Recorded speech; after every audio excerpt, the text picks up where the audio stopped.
Ние имаме такви категории во општеството, значи луѓе што веруваат на така било пишано, на судбината, луѓе кои што барат честност и веруваат во честност на функционери, на капиталисти и слично, и од друга страна луѓе кои што очекуваат реформи во системот, но некои површни реформи, пример.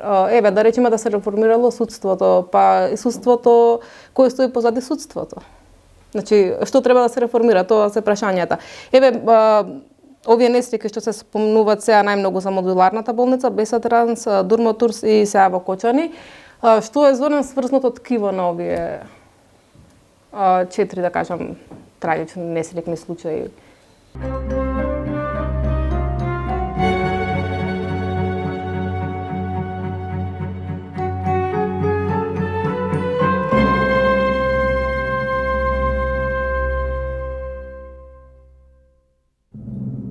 Почитувани гледачи, здраво, јас сум Джейлан Велио. Денес од програма ќе разговараме за трагедијата која што се случи во Кочани пред околу 2 недели, односно ќе разговараме за причинско-последичните врски кои доведоа до истата.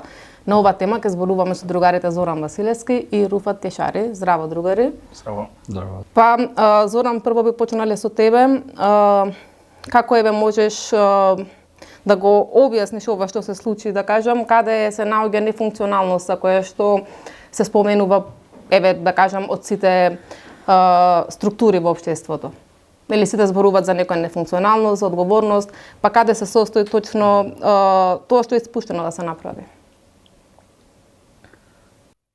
Од самото прашање што е оно што е испуштено да се направи, произлегува и самиот заклучок дека со години наназад, ако не и со децении, ние, поврзувајќи го капитализмот и неверојатната желба за брза заработка и за профит без почитување на минимум стандарди, го лоцираме почетокот на таа катастрофа општествена пред 30 години, но самата спрега бирократија, капиталисти, држава капиталистичка исто така што штеди на јавното, значи се приватизираат многу сектори, се намалува буџетот за сите оние министерства и социјални програми што значат и одржување на објекти, на патишта, на секаква инфраструктура што за чија немарност, за немање соодветен надзор, дали стандардите се задоволени, дали оние лиценци, елаборати, цела таа документација, дали почива врз реални факти, а не само врз основа на папирологија што мора да пројде. Сите размислуваат во таа трка за профит, колку време сега треба да помине јас да регистрирам нешто или да почнам со работа за нешто. Може би не е проблемот само во тоа што се чека, туку тоа само ако тие фирмата регистрирана и слично, има и други давачи кон државата. Дали пример се избегнуваат тие? Сигурно. И исто што вика со папирологија, може да се случи примери да имало лиценца дискотекава или еве не знам другиве трагични несреќи што се случија, но повторно таа лиценца да биде на некој начин излажирана, бидејќи и стандардите во самиот капитализам се пониски. Точно, на две нивоа треба да се разгледува сериозниот проблем со кој се соочуваме. Едниот е оној површински, дали, например, задоволени се актуелните законски прописи што налагаат некои правила на однесување. Но при вакви катастрофи, очигледно е дека и тие самите по себе не се доволни. И друг главен проблем што морам на старт да го потенцирам, а е поврзан со демонтирањето, уништувањето на социјалната држава, е следното. Ние на патот кон Европската Унија, во делот на задоволување на оние реформи и напредок што го налагаат поглавјата, носиме низа закони. По скратена постапка со европско знаменце. И навистина сме креативни или многу добро ги препишуваме од напредните капиталистички земји, или едноставно сметаме дека хартија све трпи. И буквално да отворите неколку закони, например, прв што ми доаѓа на памет е законот за заштита и безбедност при работа. Многу добро напишан закон, но јас ви гарантирам дека ниту една фирма не ги има пројдено сите тие филтри на обуки, на лиценци, на сертификати, што треба да ги задоволат основните услови да продолжат со работа. И сега да се направи, само ова сакав да кажам, сега да се направи она што се најавува, масовна проверка на многу субјекти. Или ќе се направи ради реда, да се направат неколку ТВ прилози, дека ете сега чешламе угостителски објекти. Ако се оди реално, ќе ја запре економијата, затоа што сите во таа трка за брза заработка или некогаш и за обстојување на некои мали и средни предпријатија, едноставно ги занемаруваат тие работи, мислам. Дали, еве, Руфат, да продолжиме со тебе, сметате дека, мислам како Зоран што кажа, ако овај клуб, ноќен клуб, дискотека ги имало сите решени тие прашања околу лиценцата, околу дозволата за работа, безбедносните прашања, дали само во тоа се наоѓа проблемот? Дали, пример, овие случаи се случуваат и во европски земји? Еве, пример, во Грција, која што е членка на Европската Унија, окей, не е од западно развиените земји, но се случи несреќа железничка, каде што исто загинаа околу 60 луѓе. И тоа беше директно поврзано со приватизацијата на железницата. Така што, дали папирологијата која е во ред, тоа значи сигурност? Не е прашањето. Не индицира сигурно, секако би се надоврзал на тоа што го каже и Зоран предходно. Обично кога ќе се случи нешто, и тоа е, не би кажал интересно, не би знаел како би го дефинирал, но ако се случи некоја несреќа, например со фатален исход, како што се случуваат низа, системот ќе удри по сообраќајот. Што викаш, ќе чешлат низ сообраќајот, ќе прават раци, акции, стопирања, казнувања. И пак работниците, работничката класа во тој сегмент најмногу страдаат, што се вели. Така и во овој случај. Одеднаш како да се премести фокусот од сообраќајот на угостителските објекти. Сега е предоцна, да. Сега е предоцна. И во однос на она околу функционалноста на системот, најинтересно ми беше тоа што токму оние кои што се најсервилни на системот, по социјалните мрежи коментираат за нефункционалноста на системот. Напротив, многу пати имаме зборувано дека всушност системот си функционира токму онака како што е дизајниран. И имаше надписи, интересни надписи, пароли што продефилира низ протестиве. Едната од нив гласеше: сите сме во истата дискотека веќе 30 на 35 години. А се повторуват, извини што навлегувам, тоа беше и со Дурмо Турс кога се случи, да. Сите сме во истот автобус. Да. Но предолго време траат констатациите. Да. И дали тие луѓе системот го разбираат, мислам, што е системот? Како луѓето го разбираат системот, еве? Дали системот е бирократијата, пример? Дали го гледаат системот како владата, собранието или економскиот систем позади нив? Дали се свесни за тоа? Тоа баш сакам да го кажам. Да, и во претходни емисии сме го зборували како менталитетот тука како да се провлекува уште од, ајде да кажем, од конституирањето на СХС, кога веќе имаше некоја државност, некои државни апарати од посовремен карактер.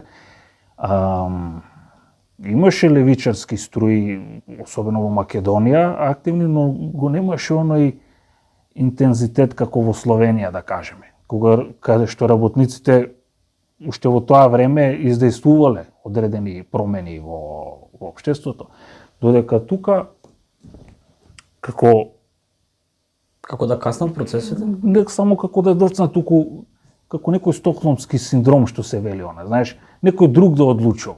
Научени сме некој друг да одлучува на слепа верба во системот. Интересно е тоа што еве пак го користам зборот интересно, на механички, не е ништо интересно околу тоа, но често пати ваквите случаи, ваквите трагедии се третираат нели како изолирани случаи и се бара некоја индивидуална одговорност. И како што спомнав претходно, околу паролата што ми остана во памет, сите сме во истата дискотека, сите сме во истиот автобус. Нас како да ни се случува една тивка, невидлива ерадикација, геноцид на работниците особено, веќе 35 години, некој вид на некој општествено убиство, кој се карактеризира со политичка, со економска, социјална опресија, затоа што капиталистите се оние кои што ја држаат на социополитичка контрола и малте не го диктираат и мнението и ги менуваат околностите. Било што и да се случи, некогаш и вистината не излегува на виделина. Така што поентата ми беше тој општествено убиство, помор што се вели на луѓето, геноцид што се дешава, еве скратени животниот век на луѓето. Евидентно луѓе почнаа да умираат на 30, на 35, 40 години. И луѓето несвесно знаат да кажат, добро, он работеше граѓевина, знаеш, он беше градежен работник, беше намачен. Како да му било судбината. Да, како да му било тоа судбина, како да се нормализира, како да се релативизира. Исто се користи како алиби доста во вакви особено несреќни случаи. Значи се сеќавам на кога се случи несреќата со Беса Транс автобусот, собственикот на агенцијата кажа дека као така било пишано. Да. И сега ние имаме такви категории во општеството, значи луѓе што веруваат на така било пишано, на судбината, луѓе кои што барат честност и веруваат во честност на функционери, на капиталисти и слично, и од друга страна луѓе кои што очекуваат реформи во системот, но некои површни реформи, пример. Еве, да речеме да се реформирало судството, па и судството, кој стои позади судството. Значи, што треба да се реформира, тоа се прашањата. Еве, овие несреќи што се спомнуваат сега најмногу за модуларната болница, Беса Транс, Дурмотурс и сега во Кочани, што е зорен сврзното ткиво на овие 4, да кажам, трагични несреќни случаи?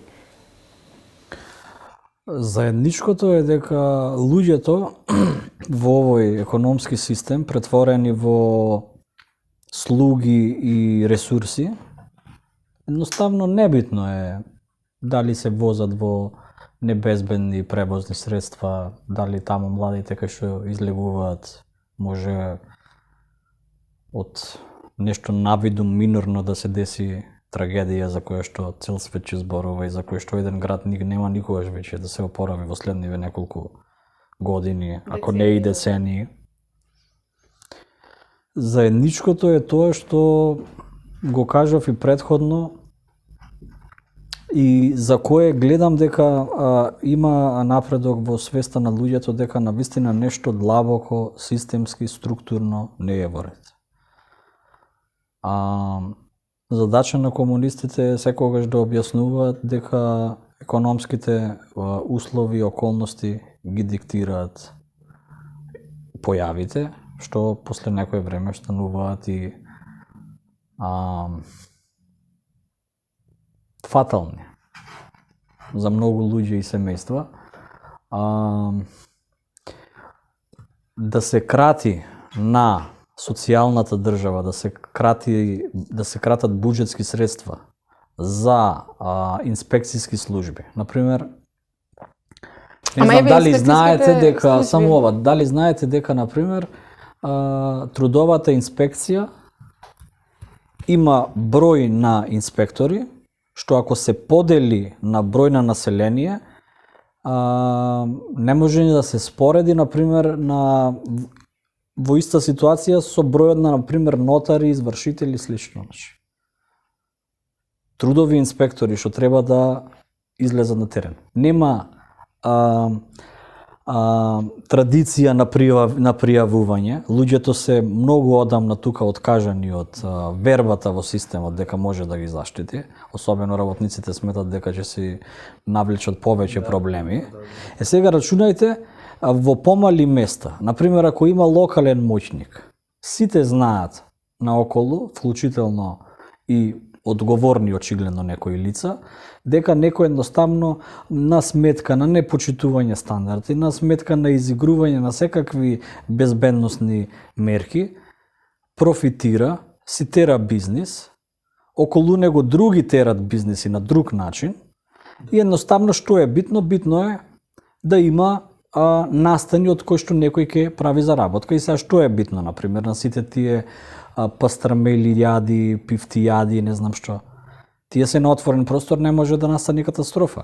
Со ноќниот живот, луѓето се во мали места и сега ти влегуваш во некој простор, изгледа како вселенски брод, а во суштина е простор што како цепелин на оние слики може да се запали, едноставно нема бегство за 10 Иста минути. аналогија, баш. Да, добро, видете, значи секако Нема кој да го прави надзорот. Ама еве и надзорот е друг проблем. Едната причина е нема кој да го прави надзорот. После тоа имаме каде што луѓето еве се жалат од корупција. И да го прави некој надзорот, можеби ќе биде коруптиран тој човек, мито ќе прими слично. Значи, дали со такви мали работи може да се промени состојбата? Значи, и еве зборуваме за случајот во Кочани, немало ова, немало она. Значи, нешто после Нова година беше, мислам дека во Турција се запали хотел, место за земување, каде што имаше на 200 луѓе и повеќето од нив умреа внатре, изгоре, исто така хотелот немаше противпожарни скали. Така што не е ова појава што се појавува само во Кочани или во Македонија. Значи, еве спомнавме за случајот во Грција, исто така во Нови Сад, каде што протести има актуелни, нели, во Србија. Значи, илузијата мене ми е проблем што луѓето ја имат во однос на корупцијата и во однос на правење на, не знам, капитализам со човечки лик. Значи, такво нешто не може да постои. Затоа што вакви несреќни случаи се случуваат и во Америка. Значи, во тие торнадо ќе удри, кој ќе загини таму, во тие куќите што се изградени во секакви стандарди. Апсолутно, значи нема да загинат богаташите во Америка. Така што јасно е дека тие што трпат се ние, работниците, младите, студентите, односно нашата класа. И сега муабетот е тоа. Дали ние сега треба да го впериме прстот во овај, како се вика, собственикот на дискотеката, или па да го гледаме него како класа. Класа иста, во која што класа се и тие одговорни кои што се одговорни за модуларната болница, класа како за Беса Транс, како за Дурмоторс. Че тоа недостасува кај луѓето да го гледаат. Да, како што каже и Зоран, впрочем, луѓето, па јас лично сум имал такви ситуации. Например, слушајќи, ја верувам во тоа, некојаш слушајќи некого дознаваш нешто за таа личност и многу повеќе од што треба. И во една прилика така, знаеш, некои пријавиле таму нешто, не е битно, и во смисла како некој му дојавил. Тој со тој број те пријавил за вакво, за онакво.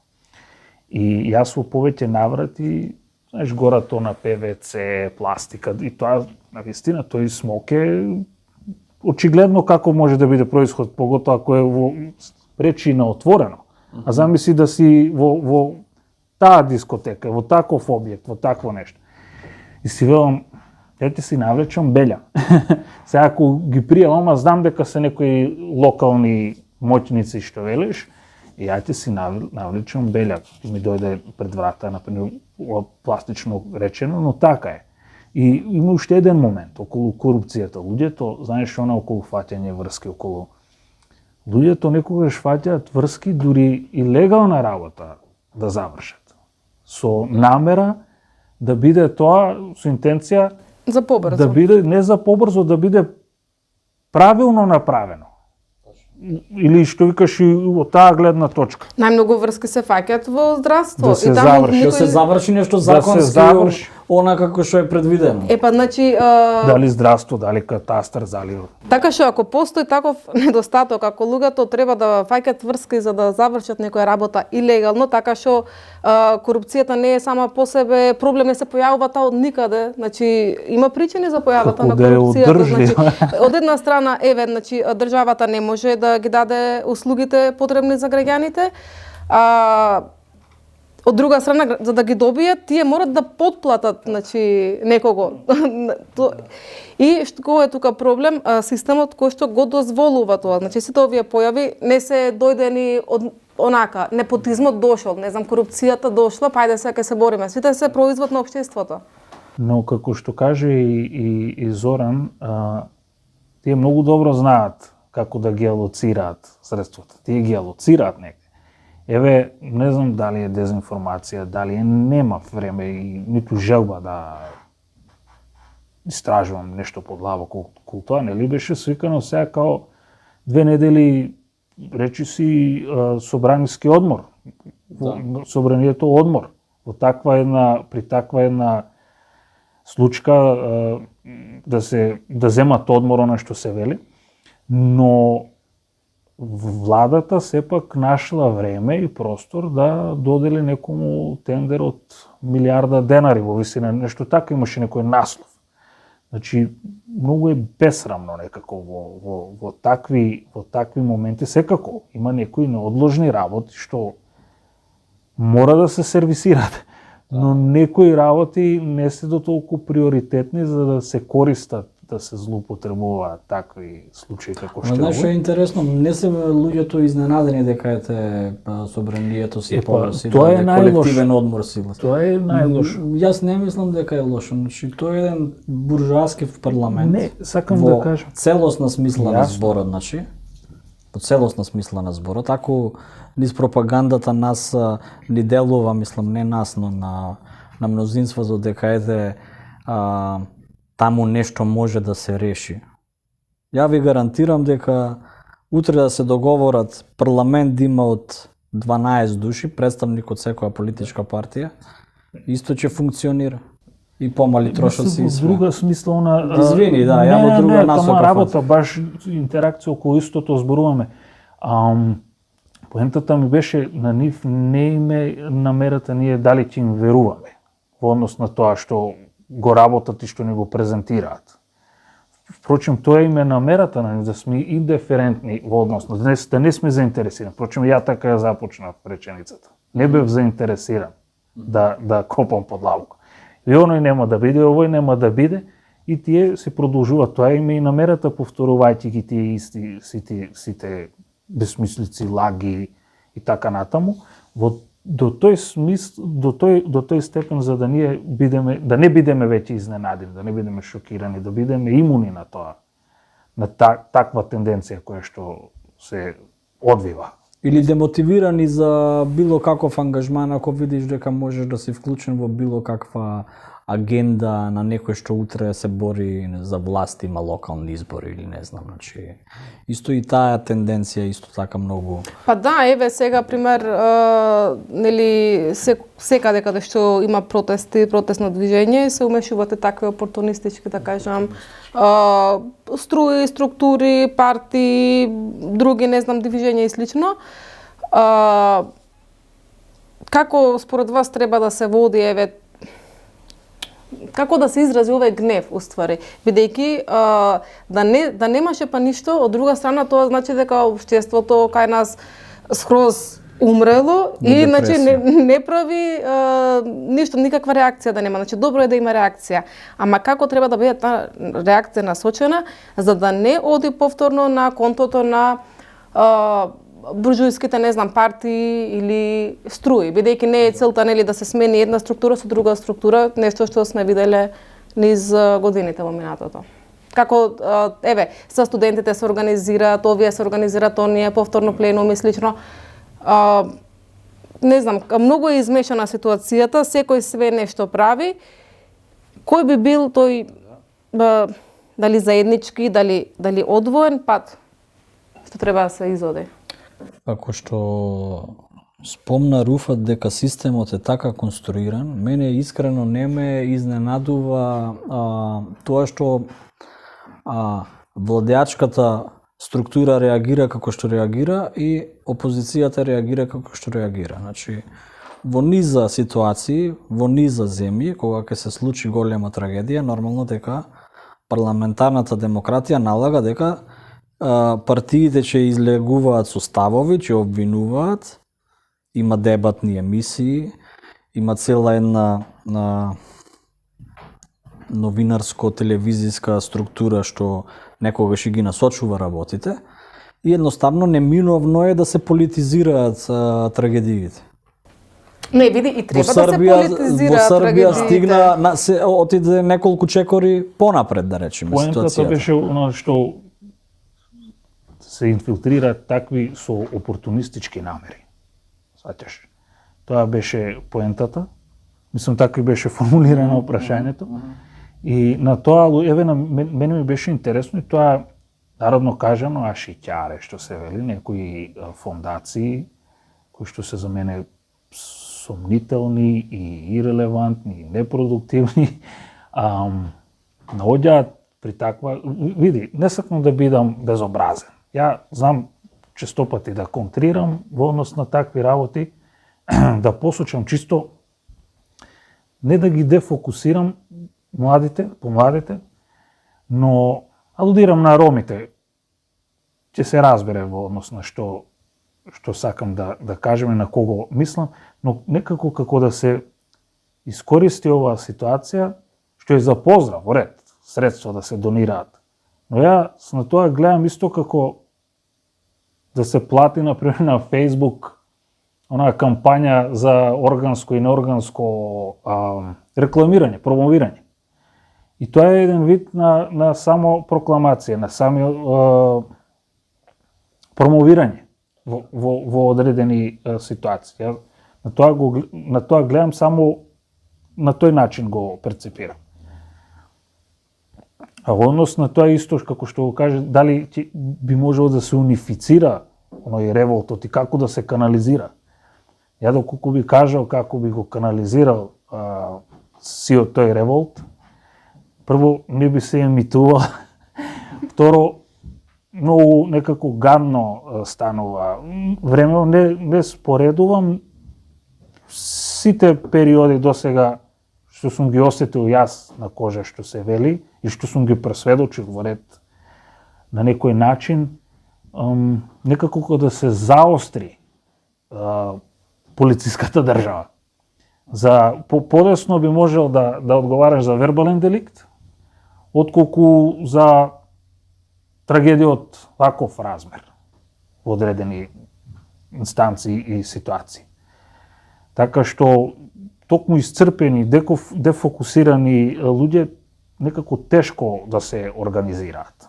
Но за поздрав е тоа што конечно гледаме млади луѓе, што се вели, дури без политички инсигни, затоа што ова беше крајно алармантно и тажно би било да немаше таков одлив на луѓе на улиците.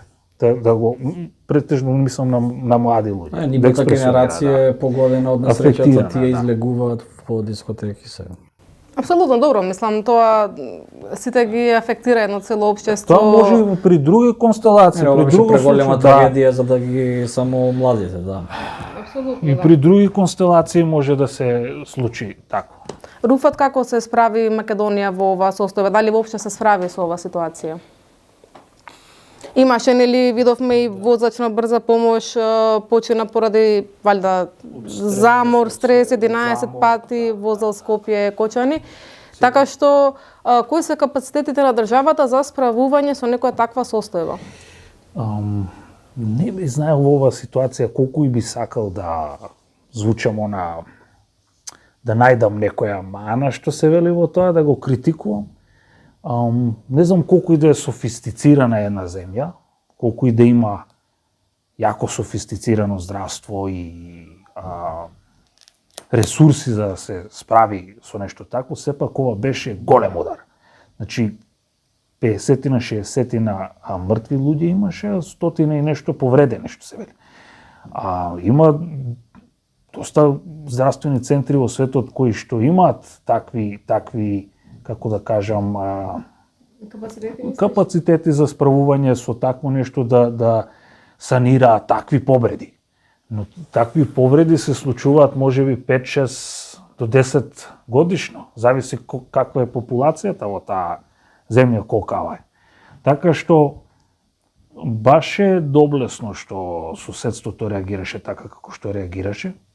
Од друга страна, многу ми е криво, многу ми е, не знам како би го дефинирал тоа, не се даваат хеликоптери така како ние што ги дадовме. Баш во оваа насока, баш сакав да те дополнам ако може, дали ние може да знаеме што се фали, што во позадина, што се случува со земјата, со почвата, со реките, еве последно во Крива Паланка беше? Да. Така беше, да. Крива река. Да. Истекле штетни материјали во водата. Да. Во колку случаи не знаеме дека нешто истекло. Некој бил многу поумешен тоа да го скрие или било од карактер што може да се затскрие. И мене тоа ме плаши дека фактички вака како што е конструирана парламентарната демократија, политичкиот систем, дека одиме или веќе сме во една ера каде што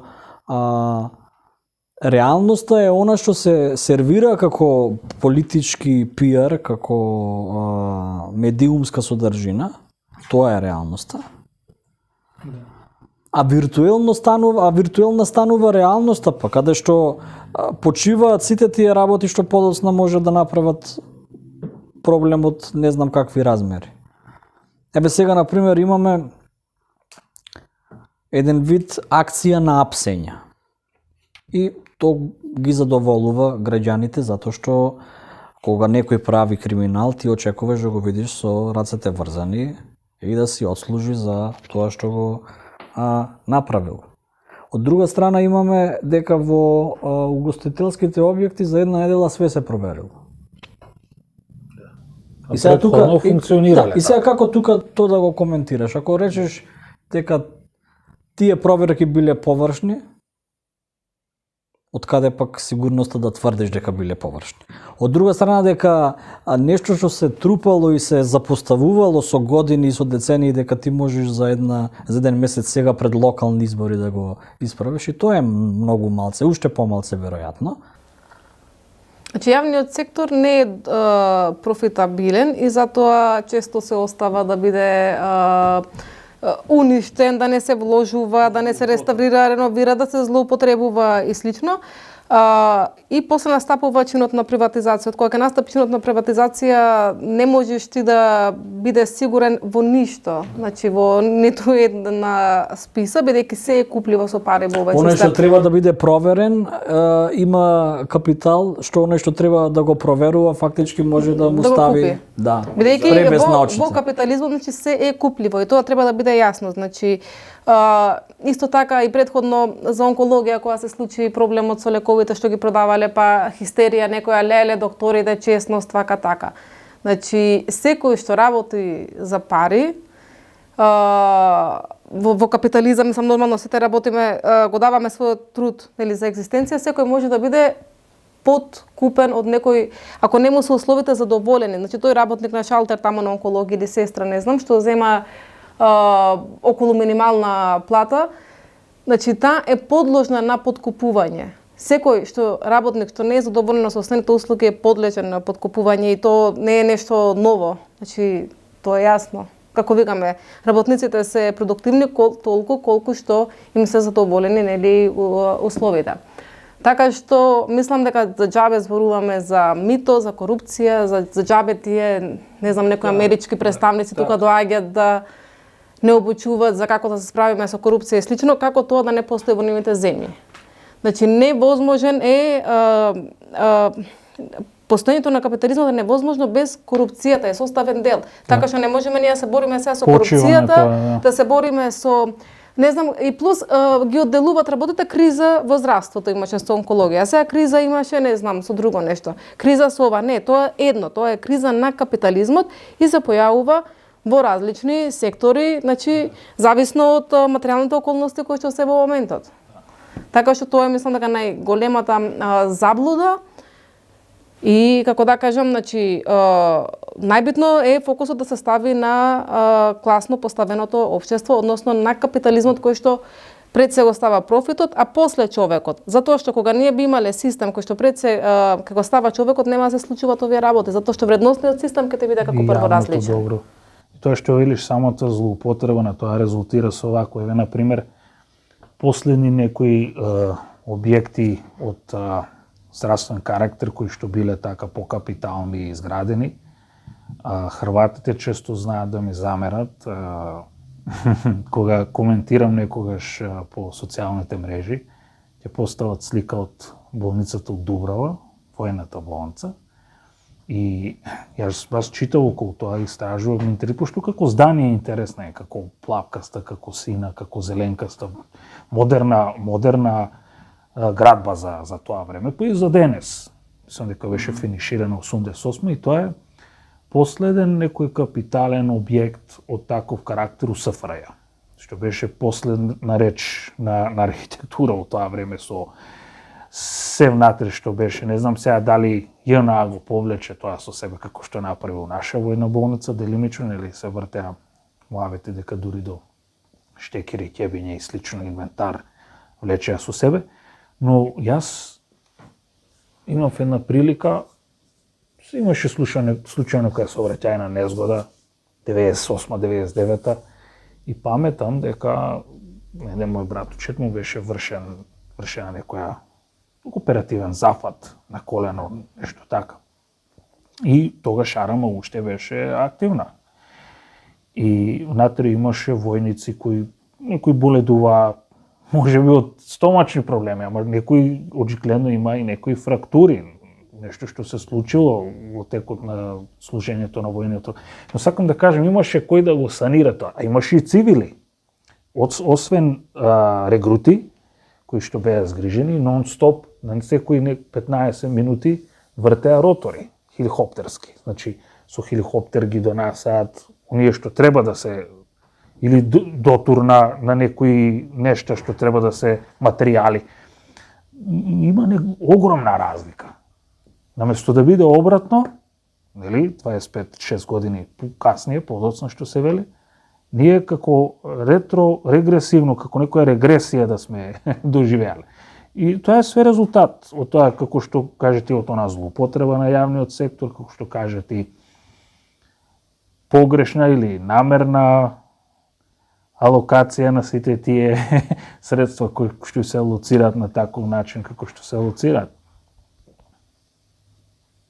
Зоран, имаш да додадеш нешто на темава?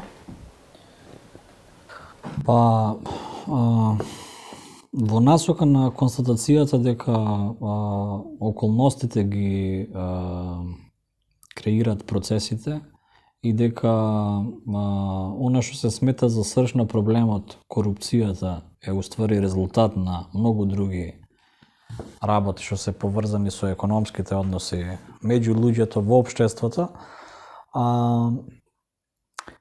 Јас би сакал да отворам една насока за размислување, уствари колку се популарни на социјалните мрежи, например, некои, како да кажам, од Балканот, од земјите од вториот, од третиот свет, како на хумористичен начин, например, е прикажано нешто јавно што не функционира, што не е реновирано со години, што луѓето, например, имаат некој изградена култура, например, на немарност, на заобиколување на правилата.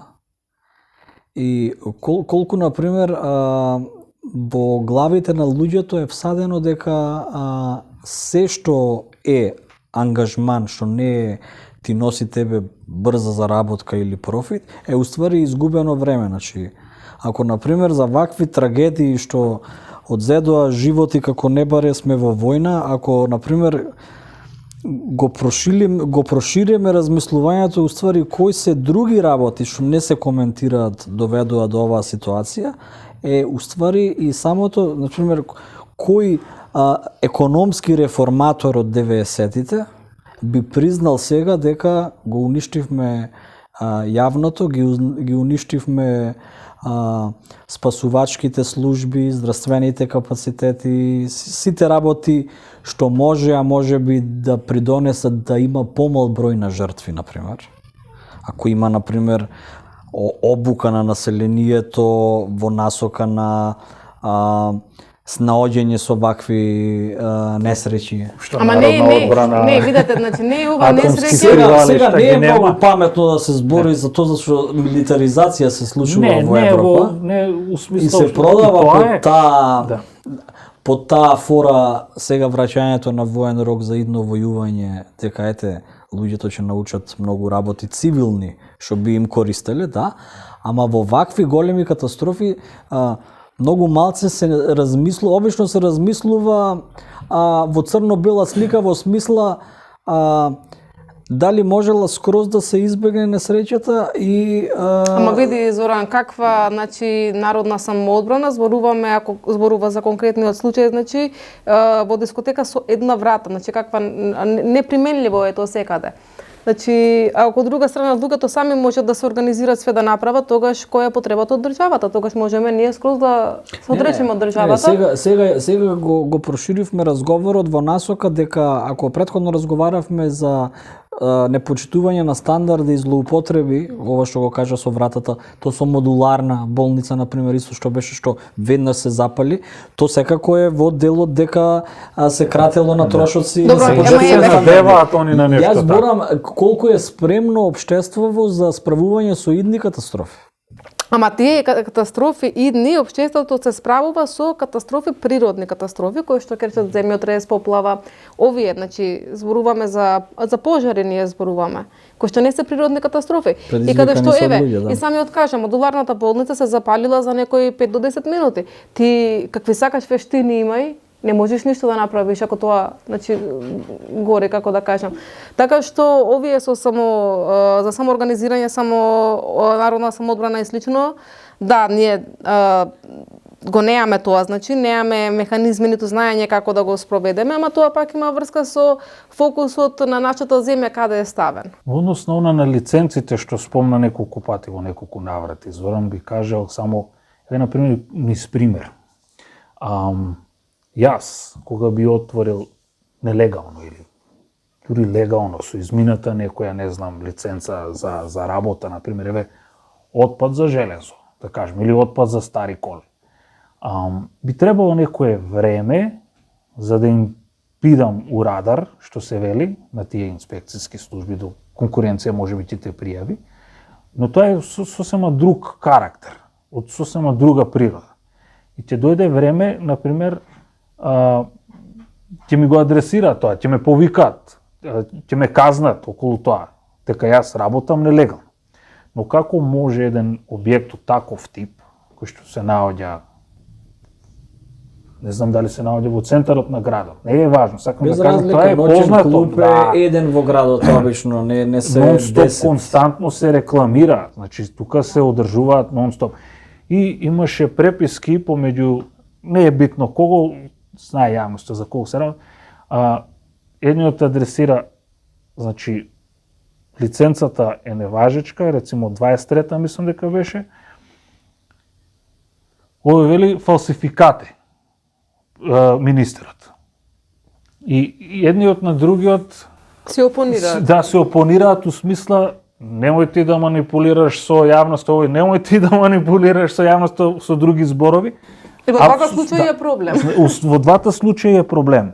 Да. Точно. И дури и да била легална лиценцата, како тој објект добил лиценца. И тоа е проблем. Така што се е проблем во случајот. И затоа пак ќе кажам, треба причините од нови работи да ги гледаме, а целото општество и на Балканот гледам секаде се зборува за корупција, па се апсат луѓе за корупција и слично. А како стига до таа корупција не се зборува, затоа што ако се зборува на тие теми ќе се дојде до оние позади кулисите што се уствари. Еве би заокружил околу тоа сето ова што го збориме, секако исцрпна тема е, комплексна, деновиве премногу е зборено, сувишно е што и да се каже, кажано е, напротив, како што кажете, напротив треба да се политизира, да се зборува околу тоа. Некои добиваат и доем дека џабе бадијала е, знаеш, да се збори околу тоа која во догледно време не се гледа солуција. Повеќе луѓе кажуваат, и тоа беше интересен моментум. Во некоја констелација така седевме и начув во некои кафулиња, излегува Мицковски и вели ја следиме ние ситуацијата, не очекуваме да се прелее во Македонија. Предходно еден ден ми се чини нели беа протест што беше да, не очекуваме да се и некако не знам како да кажам, некој се користи. Како тоа всушност на некој начин се прелеа. Ако ме разбирате што сакам да кажам. Слична констелација, еве и тука се зборува за некои можности за протести, луѓето протестираат во онаква форма како што протестираат, го изразуваат својата волја и неволја на улиците, но во однос на оној длабок капитализам, алчноста на оној балкански капитализам, ние сите сме излезени од иста матрица, од иста клетка, иста утрова, не знам како да кажем. Не, Хрватска, тоа е дека сме на периферијата на капитализмот. Не, Хрватска, например, во време на ХДЗ имаше многу лоша приватизација. Македонија исто многу лошо, па пушти приватизацијата што беше злоупотреба, колку беше злоупотребено и на оние шверцови на нафта и слично. Поентата ми е, барем тогаш, во 90-те години, да кажеме, балканските политичари, кога веќе генерализираме, работеа со бензин, работеа со дрога, со шверц на цигари, зависи кој во војни имаш. Во ред, но значи не им навлегуваа на луѓето дотолку длабоко во сите сегменти. Например, сите култури, сите занимања, ако со мал бизнес да се занимаваш, земјоделски продукти, акумулација на капиталот, као јас земам милиони, ти земај некој илјадарка. Токму да произведеш дома, како што произведува Олипковски регион, Макече. Како беше она, ние крадевме, но имаше за сите. Значи не го такса тоа. Сваќаш, значи удира на она крупно што е. Ама тоа тогаш, пример, капитализмот како систем млад беше се уште на овие простори и тоа дур не се мислам дека тогаш на најако беше пуштен капитализмот уште у време на Анте Марковиќ. Ама добро. Еве сега да се стандардизира.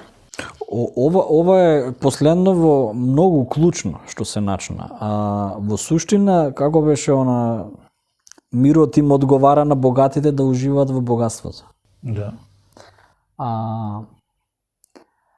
Ние кога збориме за револуционерниот потенцијал на младите, на работниците, кога збориме дека капитализмот оди во насока каде што револуционерни промени ќе бидат неопходни, само дали ќе бидат црна реакција или црвен напредок, многу зависи. Значи, кога ги збориме сите тие работи, уствари ние очекуваме дека фактички она што збориме дека војната меѓу народите и слично ќе премине во војна меѓу класите. Тука забораваме уствари дека капитализмот има уште некои џокери што ги троши и уште она револуционерна категорија на работници од сите профили. За да станат револуционерни, очигледно е дека и други катастрофи кои што доаѓаат ќе се случат. Ради немарност во сите сектори, ова не е нешто да се пророкува, туку едноставно животната средина само до кој степен е дојдено за да почнат да се случуваат и наведум природни катастрофи. Она прашање за на кого му одговара мира, на кого борба, уствари е она прашање што и ќе одлучи во иднина, например, дали револуционерни промени би донеле луѓе што протестираат на улица. Па зависи како се организирани. Сега некои фрактури има во кои што одредени незадоволни, претежно млади фрактури. Пукнатини на системот, да речеме. Значи, системот не е успешен ако сите знаат дека системот е проблемот, нели? Значи, веќе паѓаат маските на многу пропаганди кои што досега го движеле возилото. Но фали знаењето што е системот. Точно. И тука не е доволен ентузијазмот, зашто со многу ентузијазам може и да се заглави во некоја насока. Например, ние знаеме многу други идеологии, религијски фанатици, десничари кои што се крајна десница, профашистичка и слично, и таму некој го адресира системот дека е проблемот, само од која перспектива го анализира Ама не, системот. и што во системот?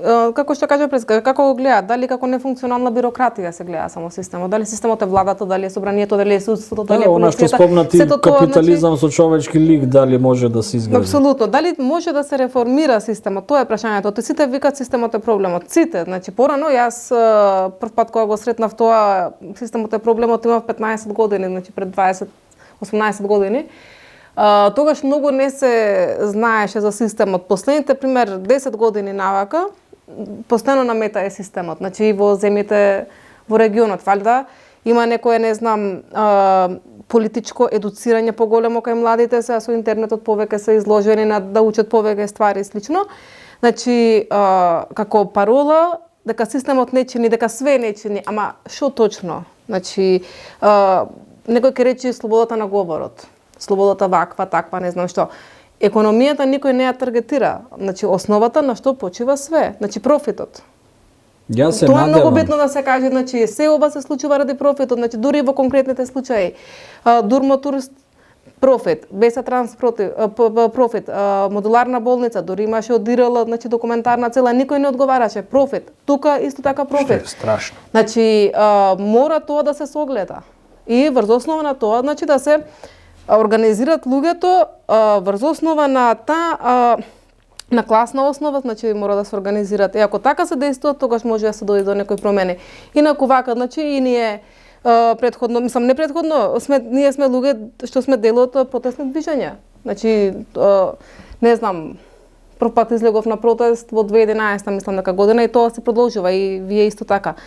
Но не треба да се задоволи само со промена како што беше претходната промена, значи.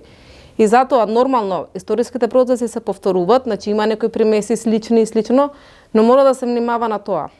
Бидејќи претходните, значи, протестни движења донесоа до промена на владата само и ништо суштински не се промени, не се задре до економскиот дел на системот.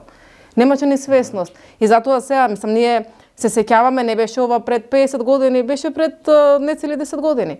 Така што мора да ги имаме овие искуства во предвид, што беше, како беше и да ги земеме во предвид во новото наше организирање и действување. Истите тие политички актери кои што наводно се опоненти, задкулисно договараат, се консултираат, па дури и при оваа трагедија, значи беше алармантно, беше тенко под нозете мразот, што се вели, што мораше, нели се појавија некои фотографии, нешто такво. А во насока на оно што го кажа, се надевам, значи навистина се надевам дека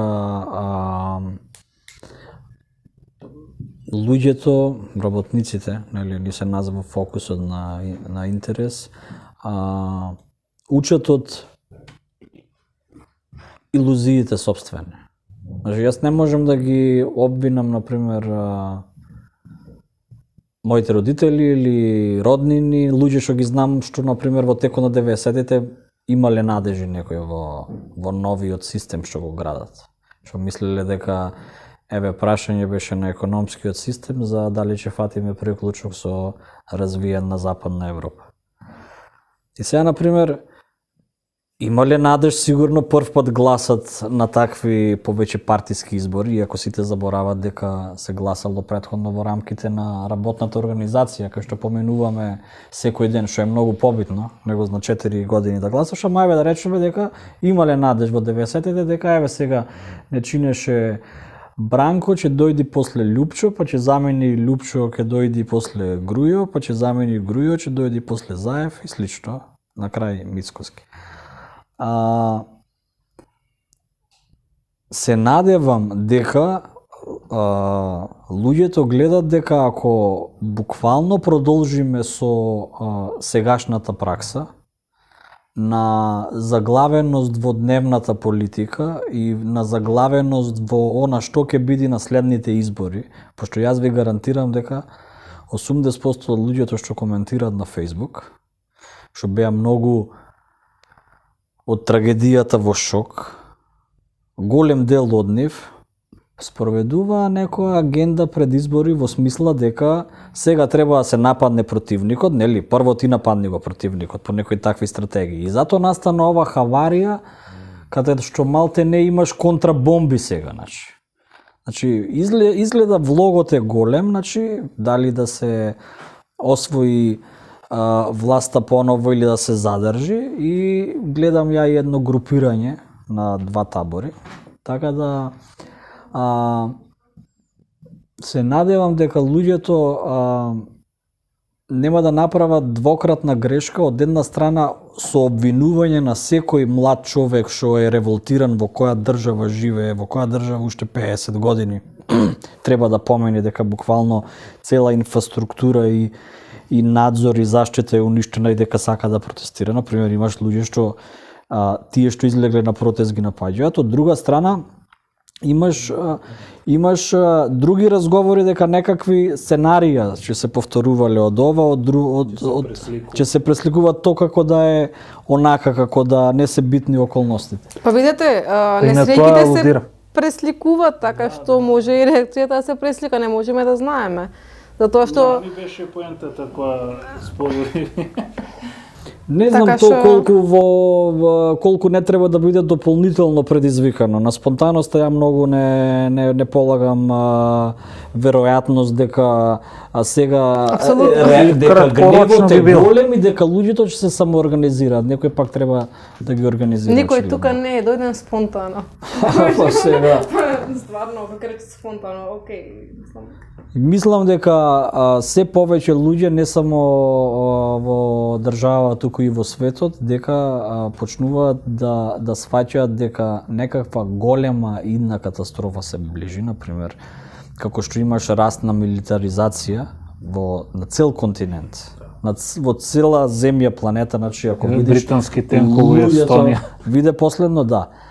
И тука ќе се види уствари кој е на страната, вака можда не звучи добро, но кој е на страната на доброто или на злото, во смисла дека иде времето на испитување на секој, малце ова многу религиозно звучи, ама не, во смисла кога знаеш дека многу луѓе патат и би пателе под одредени околности и ти ако ништо не правиш во насока се сменат тие околности, и уште пострашно, ако глумиш револуционер, а тераш некоја скриена агенда, да, ја се надевам дека еднаш, два пати грешиш, после секој треба да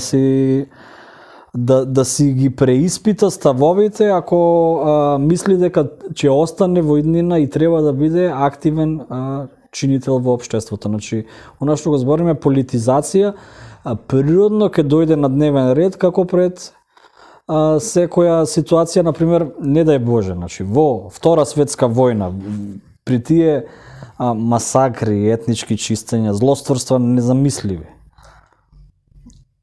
Тестот е дали ти на окупаторот ќе му служиш или ќе избериш некој револуционерен пат. Трагедијата сегашна е што нема организирана политичка сила што би излегла од овој затворен лавиринт и чорсокак на дневно политички игри на некој што ја имал власта или ја изгубил, или некој што сега ја земал власта и сака да остане доволно долго за да има смисла, нели, тоа што ја има власт.